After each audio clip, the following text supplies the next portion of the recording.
Hello and welcome back to Vox Terra. Today, let me start with a headline from IEEE, that's a lot of E's, citing a Stanford study, a roadmap to 100% renewable energy in 139 countries by 2050. Wind, solar, hydropower, and geothermal could power most of the world, argues Mark Jacobson, by Charles Choi of August 23rd of 2017.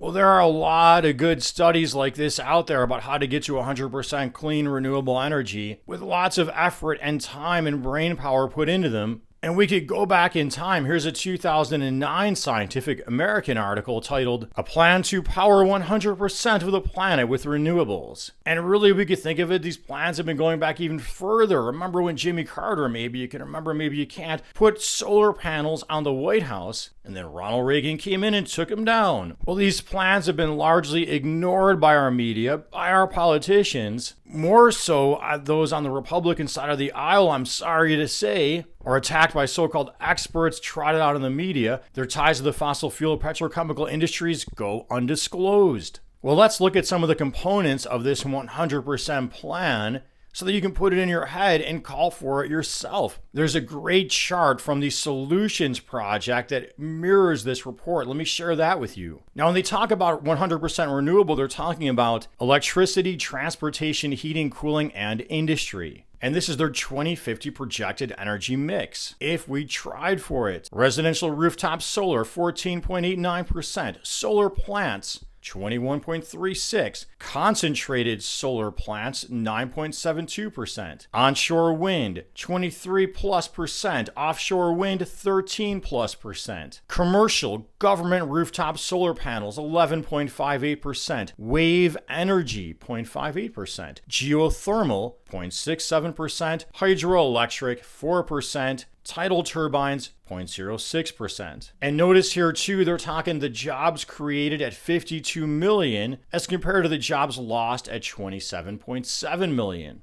Now, the article also claims that the Stanford study got criticism for, quote, excluding nuclear power, carbon capture, and sequestration from coal and biofuels. Close quote. Now, the study's author countered that they left those out because the time frame to set up new nuclear power plants is too long, and the running of them involves volumes of radioactive waste, risk of meltdowns, and nuclear weapons proliferation. So-called clean coal, which I don't think actually exists right now, and biofuels also emit air pollution and CO2, which is why he left those out as well. Now, not discussed in this article, but I've talked to you about in other videos, is solutions to our grid, like energy storage or like pumped hydro, as well as batteries, better grid connectivity so you can have wind by day, wind by night, solar by day. And remember, there was a great study on upgrading the American power grid that I shared with you in an earlier video, cited in the Atlantic, done by the Department of Energy's Renewable Energy Laboratory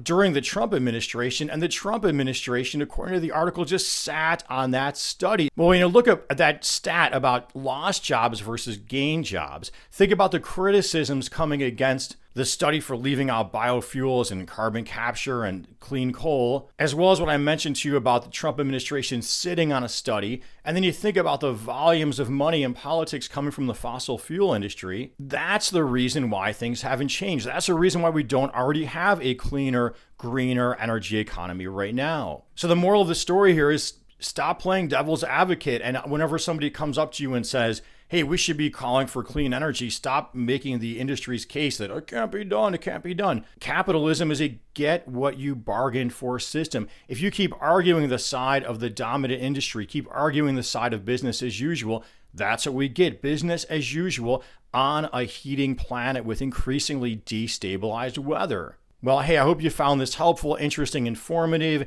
If so, please make sure you're subscribed, you click that notification bell. You're commenting, you're liking, you're offering sincere constructive criticism, and you're donating at Patreon. Thank you, Bella Grissi and Environmental Coffee House. Let's get a third. And until next time, and as always, peace be with you.